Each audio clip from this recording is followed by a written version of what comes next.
everybody, and welcome back to another episode of the Mindset series. My name's Rochelle, and today we are talking about how to gain confidence. Most people think confidence comes before action, but confidence actually comes after action. So if you're sitting there waiting to feel confident to start, you will be waiting forever because you need to take action in order to feel your confidence. Today I'm going to show you how to build confidence step by step with simple actions. Let's get started. So what we believe is that confidence comes from action and then we get results. But in reality, we take action, we provide our brains with evidence, and then we get the confidence and the result.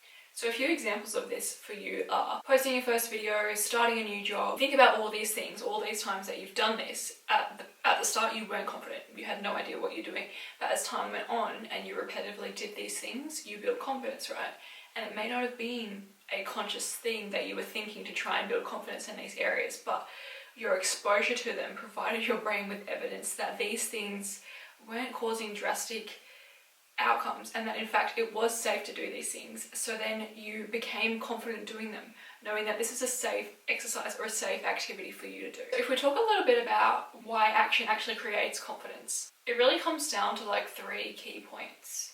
1, action creates proof. So as I said, the more we do something, the more we prove to ourselves that there's nothing bad that's happened after doing that thing, and in fact it was a great and positive thing, so we can continue doing that thing with confidence, knowing that everything's okay, there's no risk associated with this action. The more proof you have, the less self-doubt you will have.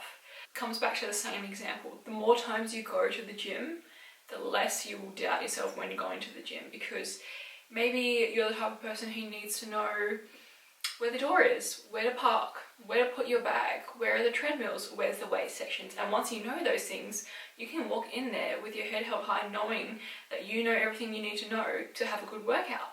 And just doing that once and getting that proof and that evidence that you could do it, and finding, those places that you need to know to feel confident, you've built yourself confidence. You know where you need to go, what you need to do, you know what to expect, there's no doubt. Your brain has proof that you know what you're doing. And this repetition, which is number 3, the repetition of the proof just builds your identity. The more you do it, the easier it becomes. It's like, with the same example, going to the gym, it becomes like your home. You know where everything is, you know how to do everything, you're feeling confident in all your exercises. Maybe you see the same people there at the same times. All of those repetitive actions that reduce your self-doubt and prove to you that this is okay, this environment's safe, nothing negative has happened to me, will just boost your confidence no matter what you're doing. This is just one example of it. So with this, your brain is trusting what you're doing, not what you're saying. So I think a lot of us allow our brains to kind of take over and dictate what we can and can't do through our lack of confidence. And then once we prove to our brain, prove to ourselves that actually, you know what, I did this is fine, nothing bad happened, in fact this was a fantastic experience, it actually really broadens your world, because it allows you to try so many new things that you don't feel confident in, but you have confidence in the fact that once you try it, once you do it a few times, you are going to have confidence. And I think once you kind of unlock that and realize that you don't feel confident, but you're confident in knowing that you will feel confident eventually, nothing can stop you after that. If we talk a little bit about maybe a 3-step formula into becoming a confident person or becoming confident in an action or a task. 1 is you need to start the action or task before you feel ready, because you are never going to feel ready until you've done it. So if you're sitting there waiting to feel ready or thinking to yourself, I'm just not ready, you're never going to be. You have to just jump in and do it. And with that, it's essentially the same thing as you can't wait for the perfect timing. You just have to take the action. You can't procrastinate about the action, you just have to do it. And when we're getting started, we don't have to necessarily take these big drastic actions. Some of us may be able to do that, but I can see how that may be daunting for some people. And I think in that case, if you know you need to take actions to build confidence, maybe start with a small action that allows you to kind of step gradually towards that big action. So it will allow you to kind of gain a bit of momentum. You're gaining little bits of confidence with the small actions you're taking in order to gain the big result of feeling confident. And if we use an example of the gym for this, we can start off maybe, getting our workout gear out and popping it on and going for a walk around the block. And I think that's something that a lot of us would feel confident doing, right? we've tested out our new running shoes before we get to the gym. What we can then do is go to the gym in our gym outfit, in our running shoes, or our gym shoes or whatever, and walk on the treadmill for 15 minutes. And we don't have to leave that treadmill. In fact, we can stay on that treadmill the entire workout. And during that session, we may be able to look around the gym whilst we're walking, get a sense of the space, see what other people are doing, see what sorts of people go to that gym, and then we leave. We don't have to get off the treadmill, we don't have to go and try the machines yet, we don't have to try the weights yet. Then the next time we come to the gym, maybe we only walk for half of our workout. Maybe we only walk for 20 minutes this time. And we start off and we do the same thing. We look around the gym, we see what people are there, we see the things we want to use. And maybe it's leg day and we see, okay, the squat rack is over to my left. Once I finish my 20 minutes, I'm going to walk over there and, set myself up and get into my routine. And after the 20 minutes is up, you get off the treadmill, you take yourself over to the squat rack and you do a couple of sets of squats. And maybe that's it. Maybe that's all your workout. And then you leave. And then the next day you come back, you do a little less walking. And you see the equipment you want to use and you go and use that. And you see how gradually you have taken small actions towards building yourself up to feeling confident in the gym. If you've never been to the gym before, no one would expect you to walk into the gym and start working out like a pro, right?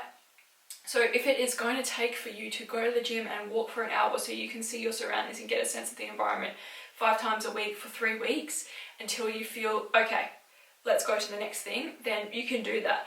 But in the same breath, don't get stuck and wait to feel ready. Don't start going to the gym.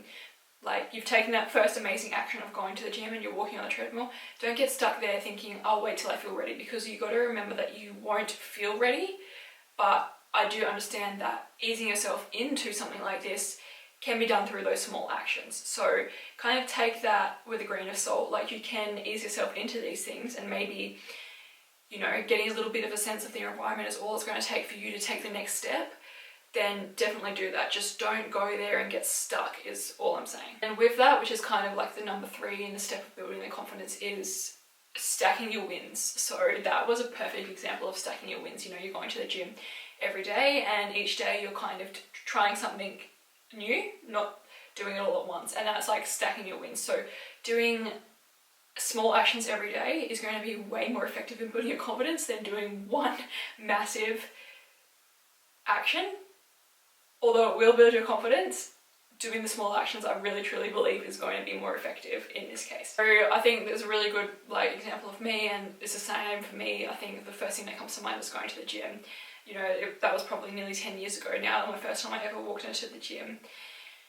And I don't even know how this came about, but I signed up and I got there and I was sweating, I was shaking, I was so nervous. I did the same thing as what I just suggested, in fact, and I got on the cardio machines and I stayed on there and I familiarised myself with the environment. And then the next time I came back, I did the same thing. I knew where the cardio equipment was, so I went back to it. That was a safe space of comfort, and then I knew that I had to take a step outside of that comfort that day. So then I walked over to the weight section and I grabbed a little barbell and I started doing some deadlifts and things that I had researched and knew I wanted to try. And I think that's like the perfect example of you can lead yourself into, new territory whilst taking those steps. So me being comfortable on the cardio equipment allowed me to, get to the gym in the first place. And then I knew that I had to look around the room and see, okay, what's something I can do today outside of my comfort zone that I want to do that's going to build my confidence, and that was the weights. So after that, I headed over to the weight section and then I never looked back, and now I walk into the gym and I feel confident. I know what I'm doing, I know where I'm going, I know what I want to use, what exercises I have to do, and all these things. So I think it's a really great example of building yourself up gradually towards something that you want to do, and knowing that the confidence will come. You just have to repetitively take that action. So now's a good time to remind you to please like and subscribe to my channel. I would really appreciate that. Thank you. And your small action for today is I want you to choose one thing that you have been putting on that email. This could be going for that walk, this could be applying for that job, it could be anything. Choose one thing and take an action towards it today. And remind yourself that you're never going to feel confident until you do it. So you may as well do it, get the fear out of the way, and then start feeling your most confident self. Confidence is built in real life through real action. Like, we can't make confidence up in our head. We can tell ourselves we're beautiful, we're strong, we're fit. We can tell ourselves all these things, and those things are amazing to be telling ourselves. We want positive self-talk, but we have to remember that we can't actually feel the feeling of confidence until we take action, until we provide our brain evidence and proof that these things are okay and that nothing negative is going to come from trying something new.